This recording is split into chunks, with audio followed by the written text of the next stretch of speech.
Happy Tuesday. It is Tuesday, March 23rd, 2021, and welcome to another edition of Tuesday with Thom. Tuesday with Thom, of course, is brought to you by Consulting for Best Girl, customizing solutions to issues of leadership, access and inclusion, economic development, and communication. Best Girl creates the solution that fits your needs. Our roundtable guests today, of course, are Barbara Wallace-Edwards and Michael Walker, and our special G-list guest today is Professor Jorge Iber, and I hope I pronounced it correctly. I'm getting closer.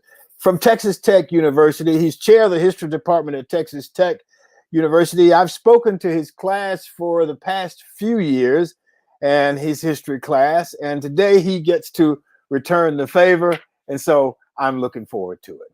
Okay.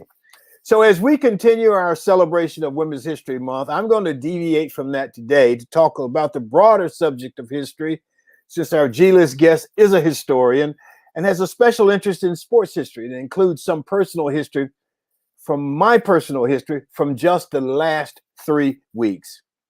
As you grow older, your past history, things you may have done of a historical note, stay with you. They even follow you around. They follow me around. People write about them. Those historical notes become a part of who you are. In the past few weeks, I've been contacted by several people from and about my past history as a pioneer Black athlete at Auburn University. Out of the blue, out of the blue, one of my former coaches who I hadn't talked to probably since the 1970s reached out to me. He wanted to catch up, but also there was a deeper intention for his call. He wanted to talk about those days, but not the fun ones, playing ball and the games we won, but the more serious ones where we, the players, pioneered race relations as the first Black athletes, and he and the coaches were coaching Blacks for the first time ever. He was solemn and serious. There were times he didn't quite know what to say, but we both appreciated the moment in our relationship, and we vowed to get back together again and actually talk about the football, but this was not that occasion. A fellow alumnus from my era who heard a podcast I did for Auburn Athletics reached out to discuss the podcast and to offer me an apology for the difficult times we suffered as pioneers. And while he didn't do anything directly to me, he felt that he did not live up to his Christian faith. Those are his words, and he could have done more. Thus, he offered me an apology. A sports reporter, all of this is in the last 3 weeks, a sports reporter who is writing about the amazing Auburn football team I played on in the 1970s, drove from Texas to Florida to interview me about those days. And just yesterday, I received a follow-up email from him with more questions about my relationship with my former teammates. A few weeks ago, I did a podcast for Auburn Athletics about those days. In each of these discussions, the history of that era was the focus. I didn't initiate any of those conversations. I very seldom do. It was a long time before I could talk about that era. But as usual, I'll give my take on that part of my life and history. The one question that is always repeated, especially from reporters and writers, is, you guys were so young. Did you guys know that you were living through a historical period? Were you aware of what was going on at that time? Without hesitancy, I always answer yes. It was the civil rights era. How could we not know? How could we not be interested? For us Black teens and young adults growing up in Alabama, civil rights was front and center, even if you were a football player. And I say that because I was told one time by one of my coaches, you're a football player. You can't be doing those things that the other students do. For the people interviewing me, even though we were at the university at the same time, their experience was different. My teammates' experience was different. Therefore, their history was different. We saw the same things, but we saw them through a different lens. 2 of the conversations over the past 3 weeks ended in apologies to me. They weren't necessary, but they also meant a lot as we grow to understand that we can move forward, progress, and live with integrity when we learn, recognize, and are able to talk about the totality of our history, not just the parts we agree with. And when we remove emotional responses to things we do not fully know about, understand, or have not researched, we can gain a fuller and total understanding. During that pioneering time when there were so few Black athletes at my university, 2 in my sophomore year, 4 in my senior year, we were involved in several challenging conversations with administrators, including the president of the university, the head coach, the athletic director, and several professors. What I remember is there were disagreements, but they were respectful and non-emotional. Those were the lessons we brought from our homes, from our parents, from our grandparents, and our communities. We were dealing with people who do not agree with us, who saw things differently than we did. But deep down, we all wanted what we viewed was best for the university, even though we saw what was best through a different lens. Change was on the horizon, and when change is on the horizon, there are those who want to preserve what they see as the traditions and those who want to establish new traditions. Somewhere there has to be communication and compromise. In my experience with change, without communication and compromise, there is no progress.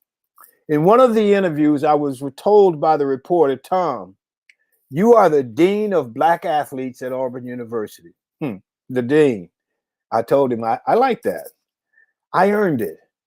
But I'm always quick to recognize those few Black students there who were not athletes, who had it a lot tougher than we did as athletes. They were real heroes, students who do not play football. And since it is Women's History Month, I want to recognize the young women who may never be recognized as heroes for what they contributed to the university.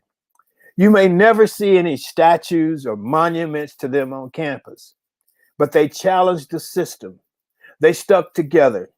They ran for office. They tried out for cheerleader. One even became homecoming queen, receiving a bouquet of flowers from then Governor George Wallace. They helped each other academically. Those young women formed their own study groups. They went to the supermarket together. They shared common meals together. They helped their boyfriends to graduate. They saw the white roommates that were assigned to live with them initially walk into the room, see them, and turn around and walk out, and they never saw them again. Those women had our respect, and they still do. You can always learn from those who have gone on before you. It's the value of learning history. Okay, let me introduce the roundtable guests today, Barbara Wallace Edwards and Michael Walker. Barbara Wallace Edwards, of course, is from Birmingham, Alabama, and is currently living in Birmingham, Alabama. Barbara, how are you this morning? Good morning, Thom. I'm doing well, thank you. Feeling better, actually. This pollen in the air.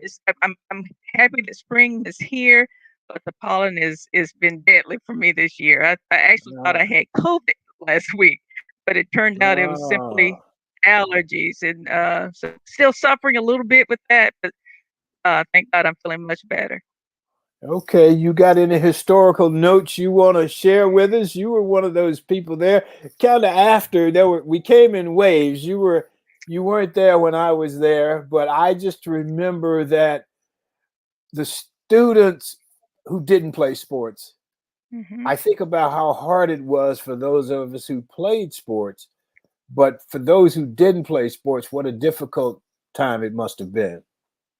It really was, Thom, and thank you. I actually came the year after you graduated, I think in maybe June of 1975, and I came in September of 1970. March, okay. I came in September of 1975, so just a couple of months after you, and it was a difficult time. I was one of those female students who came early for school the weekend before school actually started, got in my room, and my roommate came in a couple of days later, walked in the room, saw me, and immediately walked out and never saw her again. So I was definitely one of those individuals that experienced that. I've heard that story from 2 or 3 people. Yeah. That their roommates walked out. I was always roommates in the athletic dorm with Virgil and James and Mitzi.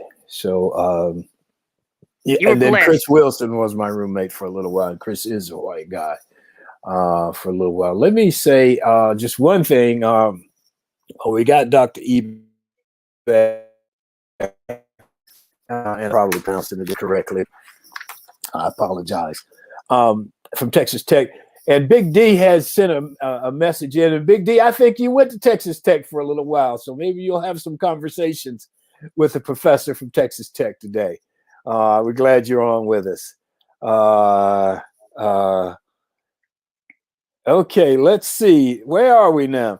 Michael Walker. I'm sorry, Michael. I got distracted here. Michael Walker is from Atlanta. He's president of the Walker Agency, a full-service insurance brokerage.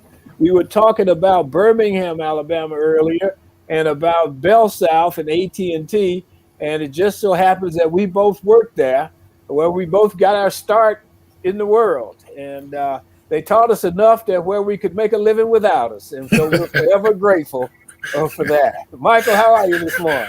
I'm doing well, Thom. I hope you are also, and good morning to you, Barbara. Glad to know you're feeling better. Yes, you.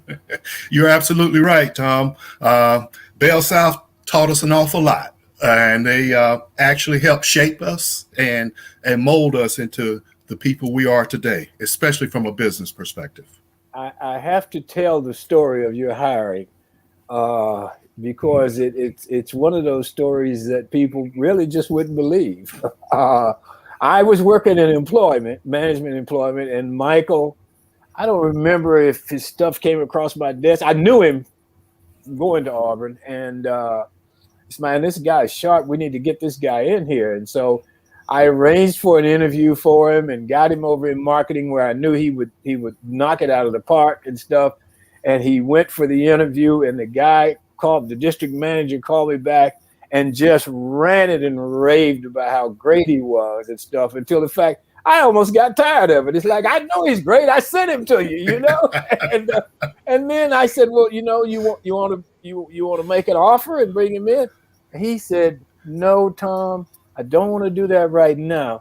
I want to wait till I have a black slot where I can put him in the black slot. I don't want to waste a good slot. not putting him in.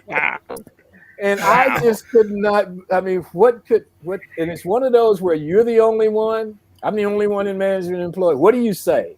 What do you do? Eventually Michael was hired, and the guy, true to his word, when he got a black slot, he hired Michael. But how do you define a black slot? Well, they were operating under a consent decree, and they had to hire so many people of color for every other hire or something like that. I don't know how it worked. Okay. They had to hire women. They had to hire black. They had to bring people into management who previously had not been there. And, I wasn't aware which slot was a black slot or whatever. I just brought in good people, and hopefully they were hired. Right. And anyway, So that was kind of how it happened in that world.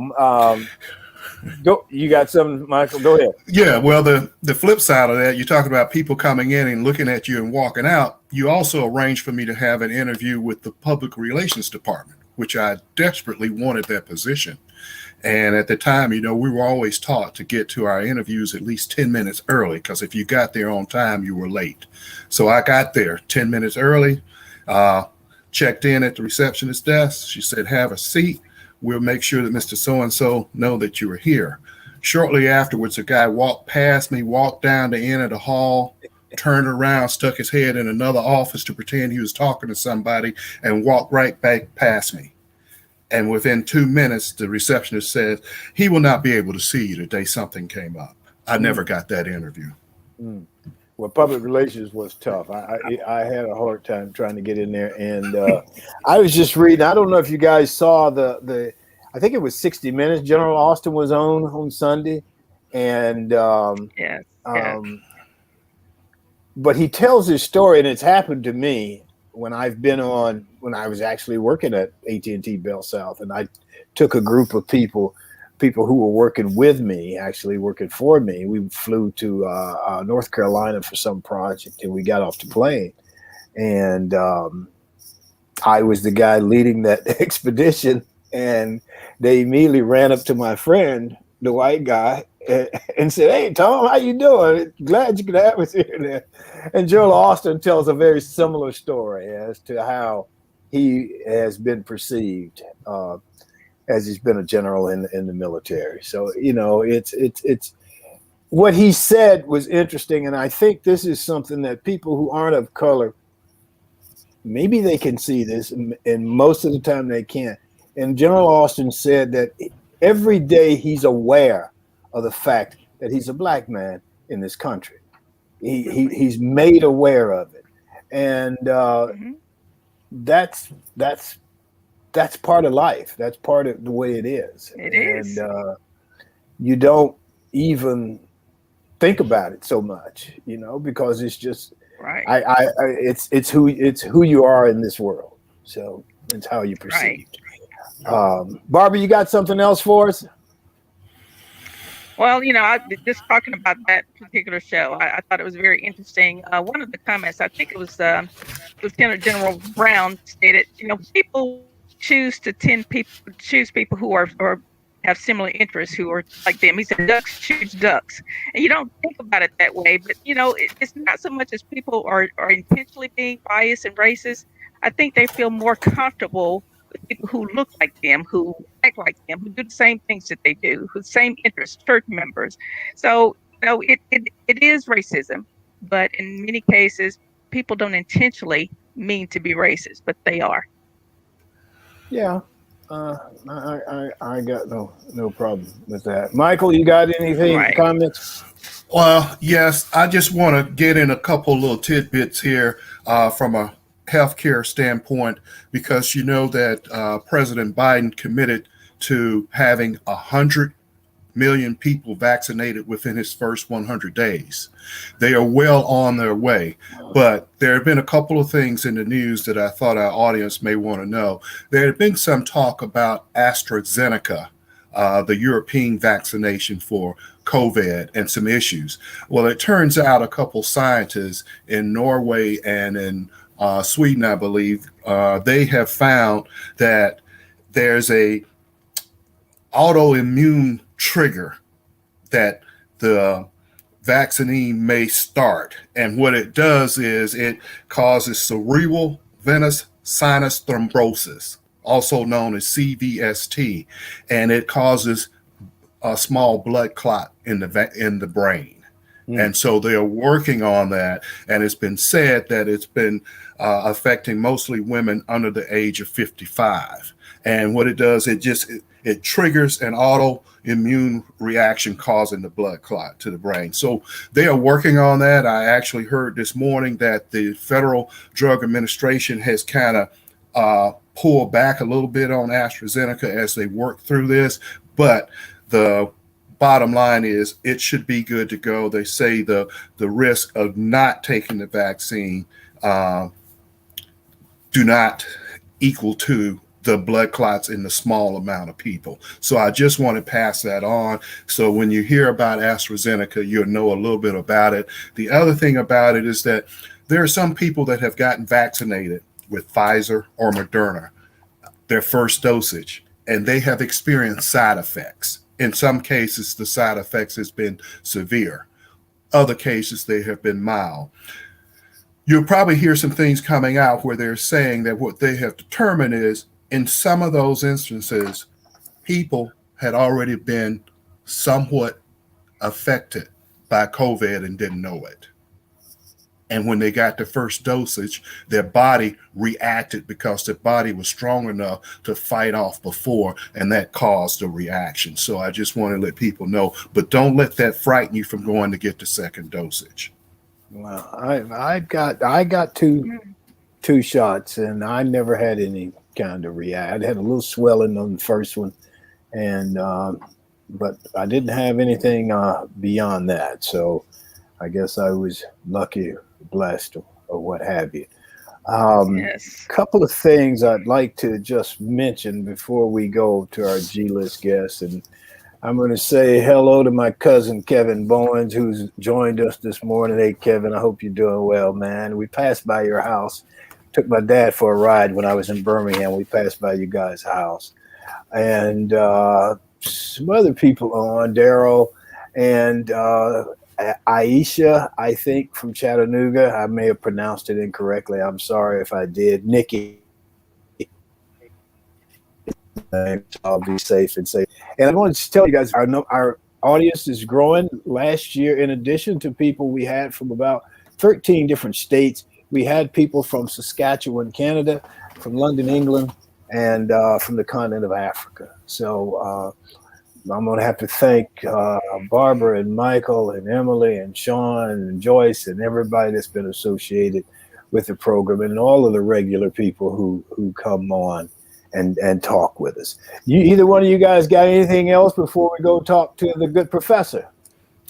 Well, the one thing I like to add, because it is the month that we're recognizing women, is that, and I don't know if everybody knows this, but the lead researchers for Pfizer, Moderna, and J&J were all women in developing the drug. Yes. That's great.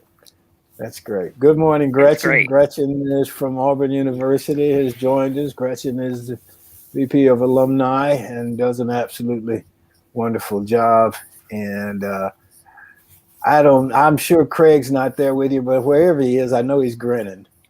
Craig is her husband. He and I are grinners. We grin a lot. So is there anything else? Barbara, you got anything else you want to share? No, nothing else to add this morning now. All right. Well, let's go to our message this morning from Best Girl. Best Girl is a consulting firm that provides customized leadership, access and inclusion, public relations, communications, and organizational consulting services. Clients include Fortune 500 companies, utilities, higher education institutions, small businesses, and associations.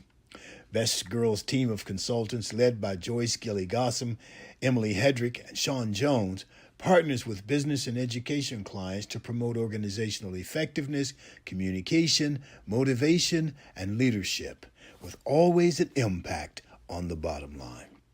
Best Girl's customized consulting services include strategic planning, corporate communication, executive coaching, fundraising, and economic development.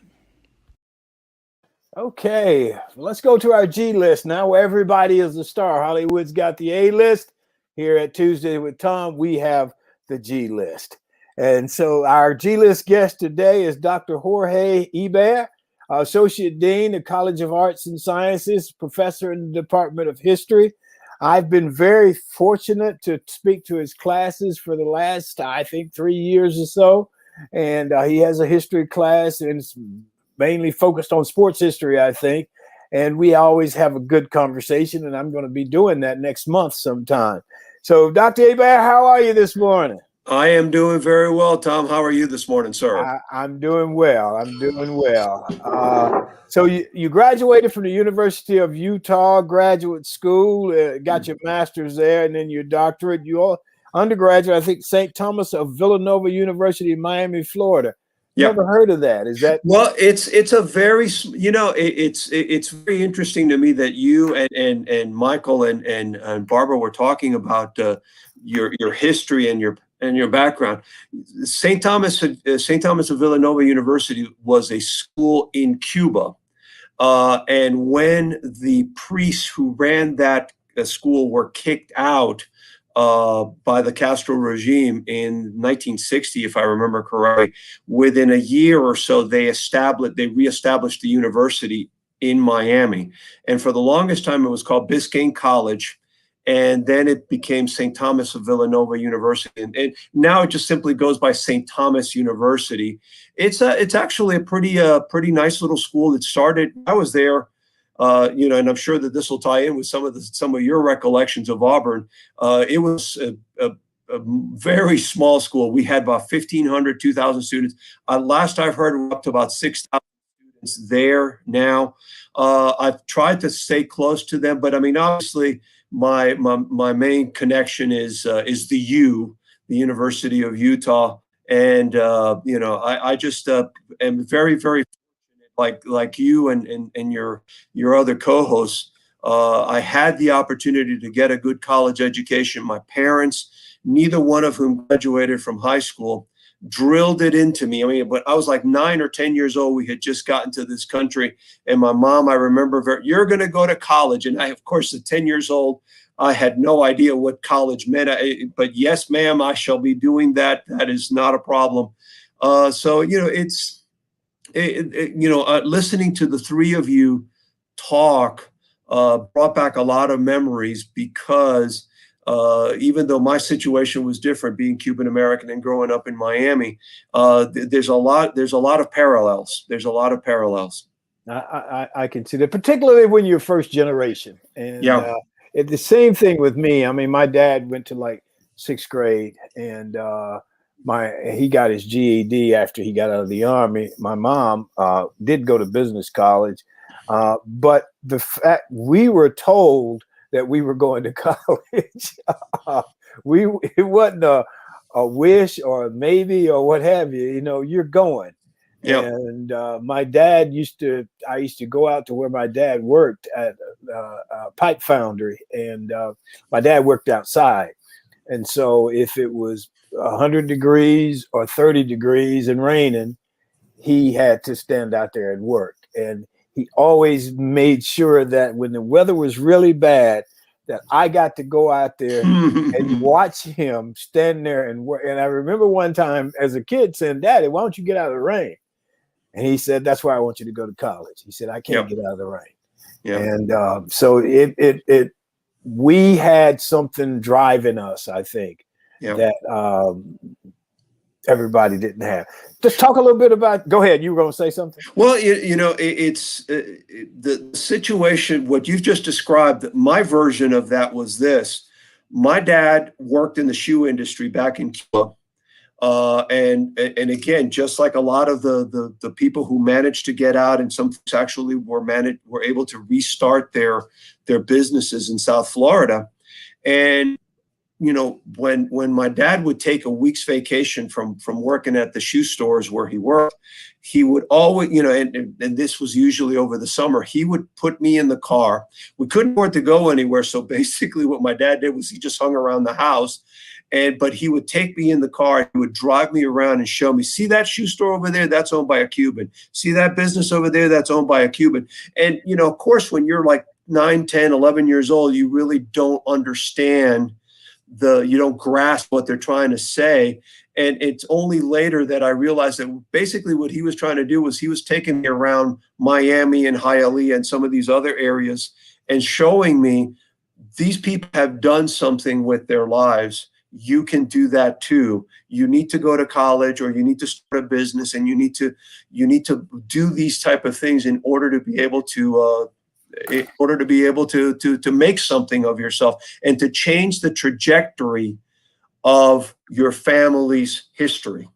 And that's part of, again, listening to the conversation that you were having with your co-host earlier.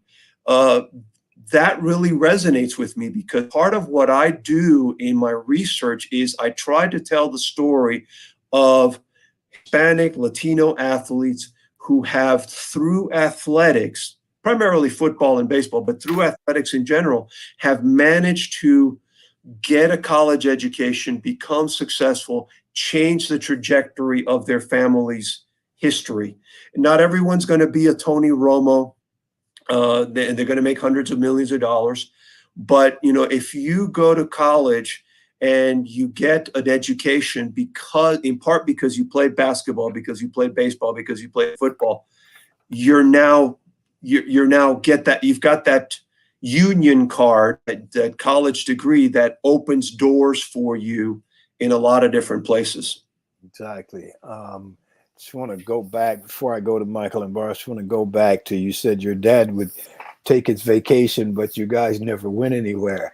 My dad, we would always say, we never went anywhere. We went one time, we went to California. My dad would always work his vacation because he got paid like time and a half or double time or something.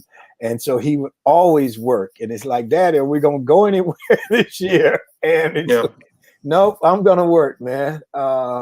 that was just the ethic that he brought to the house. And we went to a private school, Catholic school, and so he always had to work so that he could afford to pay the tuition for us to go to school. So let me ask you a couple of things. Have you been back to Cuba? No, sir, I have not. Okay. A few years ago, there was a contingency from here at Tech, and I was offered the opportunity to be a part of that, and I said no. It would just be, as far as I'm concerned, it would just be too painful. I left when I was about 6, 7 years old. My family lived in, there were no direct relations between the United States and Cuba at that time. We left in the Freedom Flights.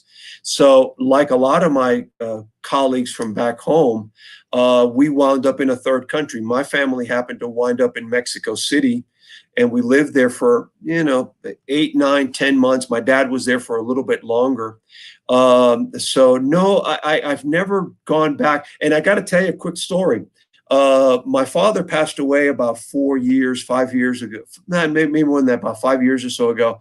And I remember that we took his remains back to South Florida. We flew into Fort Lauderdale International Airport. And my wife, who is also Cuban, although she grew up in New Jersey, when we got off the plane and we were in the Southwest concourse, we saw, one of the first things we heard was, the Southwest flight to Havana, and we were just, I bet it did. It was shocking to us to hear that. Yeah. Long story short, no, we haven't been back. I'd honestly, Thom, don't think I can ever go back as long as that regime is there. I can understand. I have been, and I got to go as a part of a education trip, and really enjoyed it and learned a lot, and was impressed with the people primarily.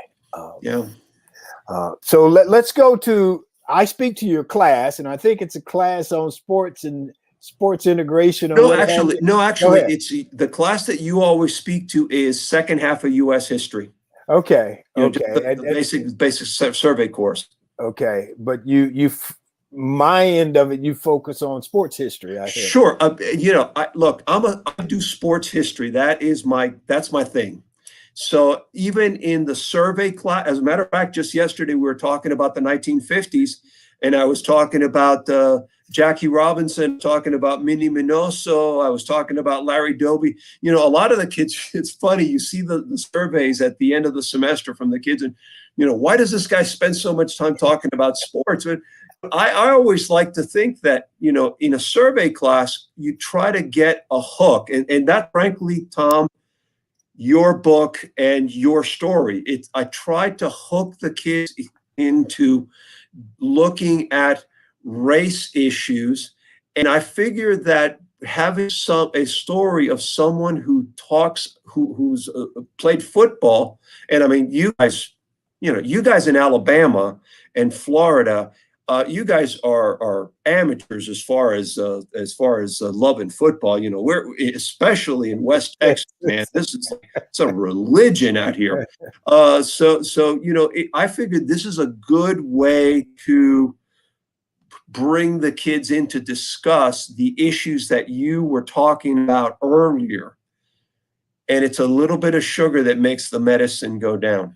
Well, that's good. And I just think that, you can learn so much. And, when my coach called me, I had talked to him. I don't know, man, maybe since the 70s. It's been so long. I was surprised. And he was very somber and very solemn, and he just wanted to talk. And we vowed that we would get back together again and actually talk about the games and something that we could laugh about and joke about. But it was a different time. And now if we have a reunion, and we should have a reunion next year. I'll be the only Black person there. James is gone, and so it really kind of brings back the reality when we take a photo and there's just the one person there. Mm-hmm. Mm-hmm. That's different from everybody. Let me get Michael and Barbara in here, and then Sure. we'll come back. Barbara, you got some questions for the professor? I do. Good morning, Dr. Iber. Good morning, I have a Barbara. question. I noticed that you actually taught high school or taught school Yes, ma'am. prior to acquiring your PhD. About that Yes, ma'am. experience. Yes, ma'am. You know, I my undergraduate degree from St. Thomas University is in business.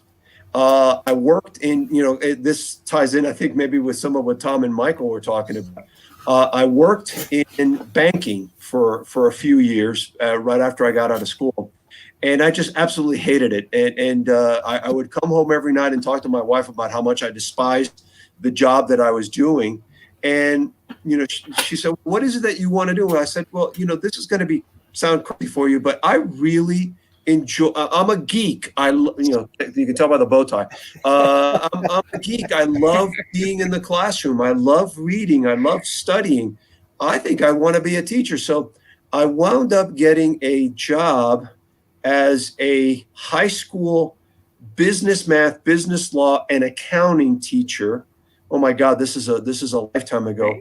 North Miami Beach Senior High, starting in 1987, and then I worked in the school that Jeff Bezos went to. Now, of course, he was there much earlier, Miami Palmetto, and I taught high school for 5 years.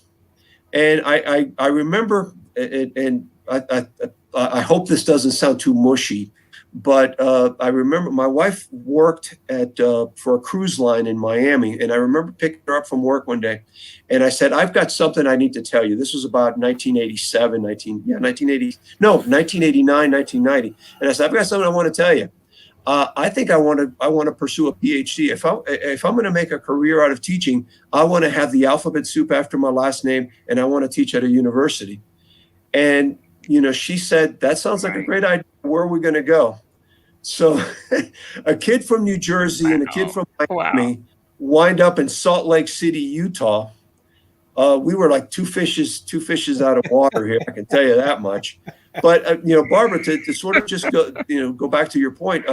I love teaching high school. I enjoyed it thoroughly, but the other itch that I wanted to scratch was I wanted to write, and I never, had no idea how I would go about doing that. So that's part of the reason why I went to grad school. I wanted to learn to write. And believe me, my professors at Utah, there's one professor in particular, now retired. His name was Bob Goldberg. Boy, he would beat the snot out of me. I would turn in chapters for my dissertation, and I thought it was like the greatest thing ever put to paper. And after about 5 pages, he would say, "There's no point in my going on. Do this again." So obviously, you overcame. Yeah. Absolutely. Yeah. Okay, That Michael, sort of leads to my next question. Go ahead, Bob. Okay.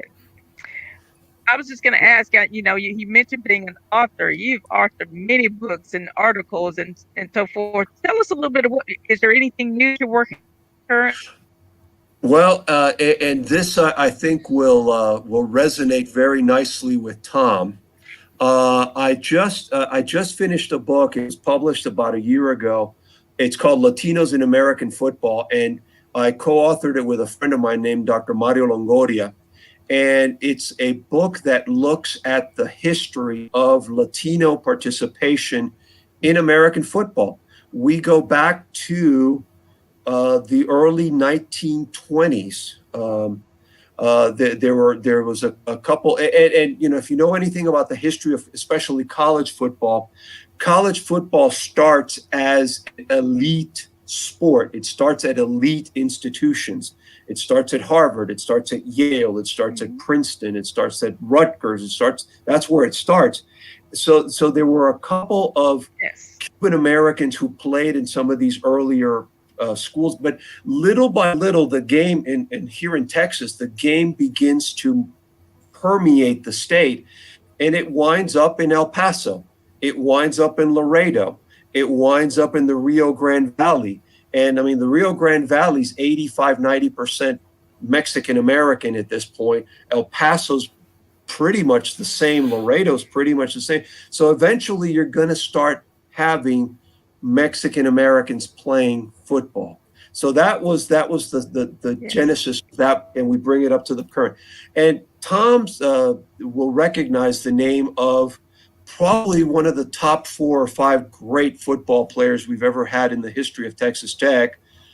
His name was Gabe Rivera. Senor Sack comes from Crystal City, which is in South Texas. And I tell the story of, his father, how his father utilized football as a way to break down barriers. His father was playing high school football in Crystal City in the late 1940s, which was just unheard of for a Mexican American to be doing that. So the book is called Senor Sack, The Life of Gabe Rivera. It's going to be coming out in July. And as we were talking before we went on the air, Gabe passed away in July of 2018. His widow, I got in touch with his widow, Nancy, a few months after his passing. And she brought in like 4 or 5 tubs of just scrapbooks and newspaper articles. And there was even a Texas Tech belt buckle in there. It was just wonderful stuff. And that allowed me to put this book together. And of course, he was selected in the first round of the 1983 draft by my beloved Pittsburgh Steelers. And within six weeks after the start of that season, he had a terrible automobile accident and was a paraplegic for the rest of his life. So I tell the story of, overcoming. You go from being an elite NFL athlete to being a paraplegic. And there's a chapter that I go into sort of the psychological aspects of it. And I got to share this with you guys because, again, a lot of the stories that you guys tell here are inspirational stories. And I got to share this with you. I came across a master's thesis by a young man from, I don't remember where he did his master's. He's at Milwaukee, Wisconsin now, getting his doctorate. And it deals with athletes who have suffered traumatic spinal cord injuries and sort of the psychological processes that they go through. I know nothing about this because I'm just a historian. So I reached out to this young man, and I didn't know he became a quadriplegic when he was about 17 or 18 years old, suffering a broken neck playing hockey. But yet he got his undergraduate, he got his master's. If I remember correctly, I think it's at Ohio. Now he's working on his doctorate at Milwaukee, Wisconsin. And just the inspiration that you draw from a person who does that, a person who breaks down barrier, a person who overcomes incredible obstacles. Those are the type of stories that I like to tell. So Gabe went through that process, but he had some dark days, but I think he really had gotten his life together for the last 15, 20 years of his life. Okay. Before I go to Michael, let me just, the Best Girl team has looked up some information. Latinos in American football, Pathbreakers on the Gridiron, 1927 to the present, is available at Amazon. You can get it at Dr. Iber's book at Amazon. And Senor Sack, The Life of Gabe Rivera, is available at booksamillion.com. So if you're interested in those 2 books, you can get them at Amazon and Books A Million. Michael, you're up. Thank you. Good morning, Dr. Jorge Iber. Happy to have you here. I wanted to ask you, I've got several questions to ask you, but from a historical perspective, what would you say would be the major contributing factor to Latino Spanish players' influx into Major League Baseball? Well, you know what, Latinos, and it's very interesting, Michael, that you asked that question, because the experience of Latinos in sports in the United States mirrors aspects of what African Americans went through, but there are gradations, there's differences. When you start, Cubans latch on to baseball by the 1870s. As a matter of fact, the Cuban League the Cuban Professional League actually predates the National League. The National League starts in 1876. The Cuban one starts like in 1872. And again, it goes back to this class issue that I was talking about earlier. You had Cubans who were from wealthy families or professional families who would send their sons to the United States to get their collegiate education. They see baseball. Later on, they see football. They bring those sports back to the country.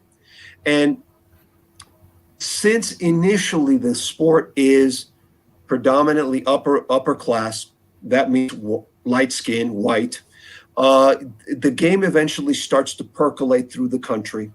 The Cubans also then begin to take through their trades and their economic connections to other parts of Spanish-speaking America. They begin to spread the game. Eventually, people in the United States start figuring out, hey, these guys are actually pretty decent. So by the early part of the 20th century, there's a couple of players for the Cincinnati Reds who sign on in like 1911, 1912.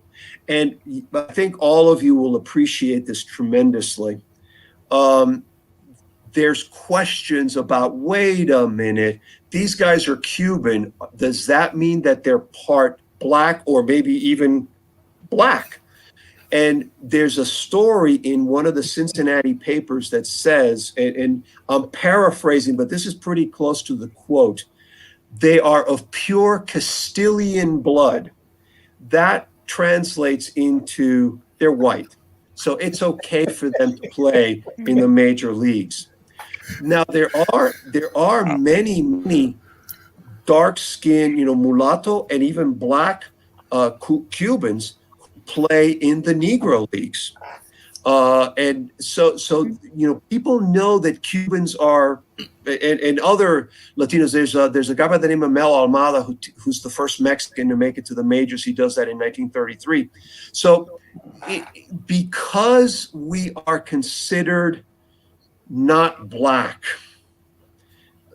there's some wiggle room. You see what I'm saying here? Yes. And also, just frankly, there's an economic element to this. The great Joe Cambria, who was the scout for the Washington Senators, eventually he figures out that he can recruit a lot of these Cuban ball players in particular for next to nothing. The old adage was that he would sign some of these guys for $20 and a Panama hat, and sometimes he wouldn't even include the hat in the offer. So a lot of these guys actually wind up playing for the Senators, and of course, Senators are not very good. But you begin to see the sprinkling of Latinos, primarily Cubans, but again, eventually you'll have Mexicans, you'll have some Colombians, you'll have some Venezuelans, and some Puerto Ricans as well. That's very interesting. I know Thom and Barbara can relate to this. Back in the day, we had a saying for that: they're passing. In other words, they're passing for white. So that's what you guys were doing. Yes, okay. yes. Yeah. Okay. Yes. Let me interject a comment here. You're talking about Cubans and Cuban families. My wife, Joyce, posts wealthy Cuban families also sent their daughters to the United States for education. That is how my great abuela arrived here in the 1800s as a Castilian. Yeah, I've run into in over the years of doing my research, I've run into this issue. When I did my first book is nowhere near as exciting as the football stuff that I'm doing now. My first book was based on my dissertation from the University of Utah. It's a history of Latino Mormons in Utah. I mean, it's a real page turner. I can assure you guys of that. But I would talk to some of these folks, and they would tell me, well, my family came up with Oñate and came up with some of these early people, these early Spanish explorers, and they would actually use that terminology. We are of pure Castilian blood. It's a little difficult for me to believe that over the centuries, in New Mexico and in the American West, what is now the American West, that these Castellanos did not have any intermingling, shall we say, with native peoples. Just like it's very difficult to believe of anyone in, who's of my background, that there is no, there aren't any mulattoes or blacks in your family. So I mean, we're all mutts. So that argument of passing that argument of being of pure Castilian blood is, it's not really historically accurate. Okay. Michael, you got something else? Yes. Since you are a historian in sports, and let's talk about today where there's a big conversation about paying college athletes. Where do you come down on that for their likeness and stuff? Because we know the schools generate millions and millions of dollars off of the players. Yep. Where do you come down on that side of the argument? I would argue that and believe me, in the sports history class we talk about this constantly. The historically speaking, the argument has always been they are student athletes. Which an emphasis on student. They are amateurs. Okay. You have to have somewhere for these kids, and now with the electronic games, the O'Bannon decision, you have to compensate them for their likeness if you're going to in these games. Coaches make millions of dollars. The schools make substantial revenues for, Texas Tech over the last decade or so, I think has spent somewhere in the neighborhood of $250 million to upgrade our football stadium and associated facilities. I don't have a problem with that. We're in the Big 12. We got to compete with the Texases and the Oklahomas of the world. So we got to compete. But athletes, these kids put in a tremendous amount of time. These kids are generating revenue for the university. Their coaches make millions. I think kids need to make a certain amount of money. Now, how much that is, I honestly don't know. They deserve to get their schooling paid for, which they do. They get their room and board, which they do. They get their books, which they do. But, you have a girlfriend, you have a boyfriend. Athletes need some walking around money. So how much that would be, I don't know. But I would be in favor of them being paid a certain amount. Now, what happened at Northwestern, where the athletes, the football players actually voted to form a union, I don't know how that would work, because to me, a union is those people are employees. It's not the same relationship as an employee. So certainly the legal eagles would have to work that out, I think.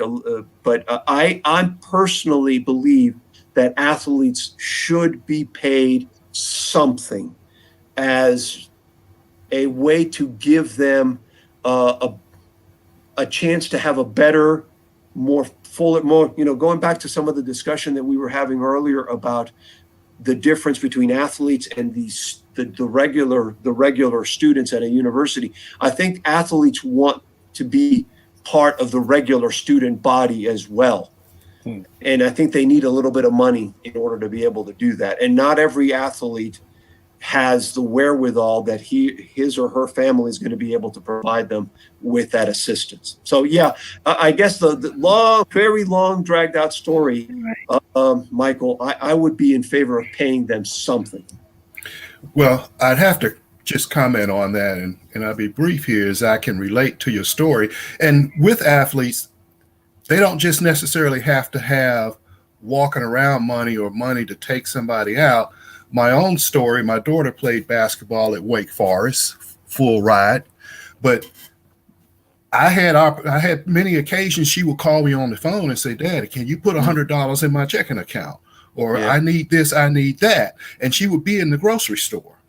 And people would go by and recognize her and go, "Hi, Michaela, what do you need? You need something? Let me get something for you." Because they knew her. They went to see her play. And she goes, "Oh, no, I'm fine. I don't need anything. Hey, Dad, when can you get that money in my account?"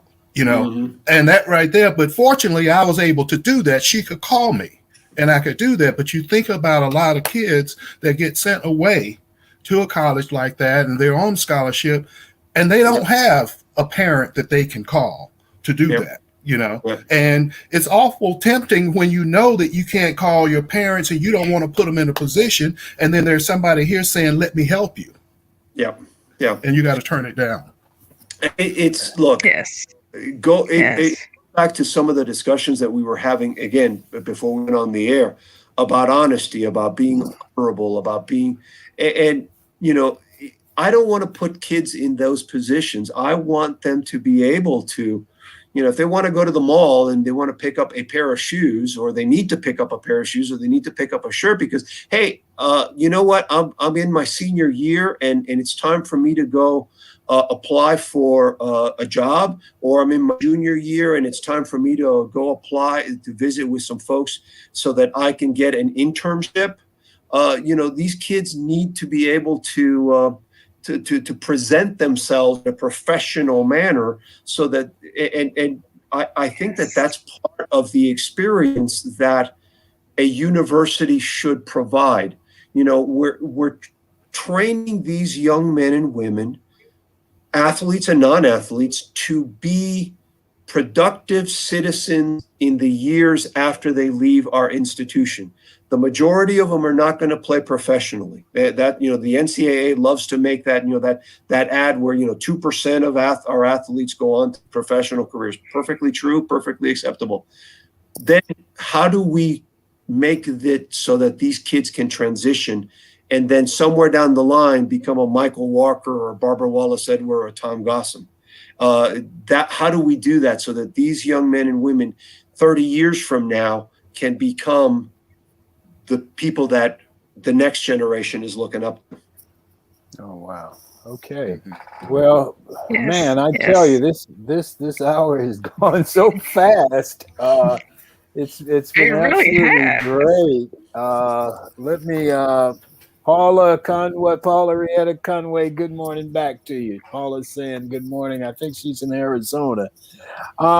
We have got exactly 1 minute if either of you want to make a 30-second comment. I'll yield my time to Dr. Jorge Iber and to Barbara. Barbara? I just want to thank Dr. Iber for being here with us today. Like Thom said, the show is ever so much information for us this morning. I just want to thank you for joining us today. Well, you know, I want to thank you all for allowing me to participate. And again, I guess the most important thing, and boy, this is going to sound self-serving. Tell your young people to study history. Tell your young people to read history books. And there's so much stuff out there, whatever you are interested in. Are you interested in sports? Are you interested in military history? Are you interested in women's history? Are you interested in Latino history? Are you interested in business history? There is stuff out there for you to read and get a sense of how and why we are what we are and where we are. And if you don't have that background, you're not, and again, boy, this is going to sound very self-serving, you're not a well-educated individual. You have to know where you come from to know why we're here. Man, you hit that on the head, and I appreciate you saying it. And I want to add to that based on a recent incident, and ask them to read history, whether they agree with it or not, because you can't learn from only what you agree with. You have to learn from things that are different from what you agree with. You know, best pieces of advice that I always tell my kids, Thom, is this. If mostly what you watch is MSNBC, watch Fox. If mostly what you watch is Fox, watch MSNBC. Because that way you hopefully are getting a different picture, different perspective, and you're trying to sort of come to an understanding of, okay, what are these folks over here saying? What are these folks over here saying? And what are the points that they're trying to make here and the points that they're trying to make there, and try to have some sort of compromise, try to have some sort of resolution. You know, we're so divided right now as a country. You know, I lost one country, you know, when I was a little boy, came to the country, got the opportunity that I would have never have envisioned. You know, when I was growing up in Little Havana, I could have never envisioned that I would be an associate dean and a college professor and an author. You can do things, but you have to work at it and you have to educate yourself. And, you know, it's interesting. I was having this conversation the other day that education is really, I think when I left college, I was educated. I think sometimes people leave college and they have a degree, but they're not necessarily educated about the world. And it's just a different thing. Let me, man, I look forward to your class. I think it's about 3-4 weeks I'll be speaking to your class. I always look forward to that. Yes, and it's great to have you here, and it's just gone so fast. And I'm sorry, Yvonne Smith said she'd be interested in knowing your perspective on Latinos in politics. I think maybe that's a question that she can direct to you at Texas Tech. That's right. Look me up. He'd be glad to answer it for you, and hopefully we'll have him back at some time, because it's been really interesting. And I said it's going really fast. Thank you so much. Let's let me wrap up here with my.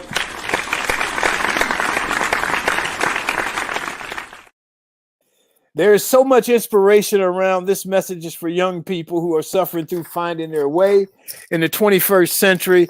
It's from John Lewis. And let's see, he says, do not get lost in a sea of despair. Be hopeful, be optimistic. Our struggle is not the struggle of a day, a week, a month, or a year. It is the struggle of a lifetime. That's John Lewis. I want to thank the audience for being with us. We appreciate you. I want to thank Michael, Barbara, Dr. Iber. That's our show. Thank our sponsor, Best Girl, Emily Hedrick, producer, Sean Jones, the organizer, Joyce Gilly Gossam, the Princes. And it's a wrap. Enjoy yourself. Make every day count. Stay safe and peace.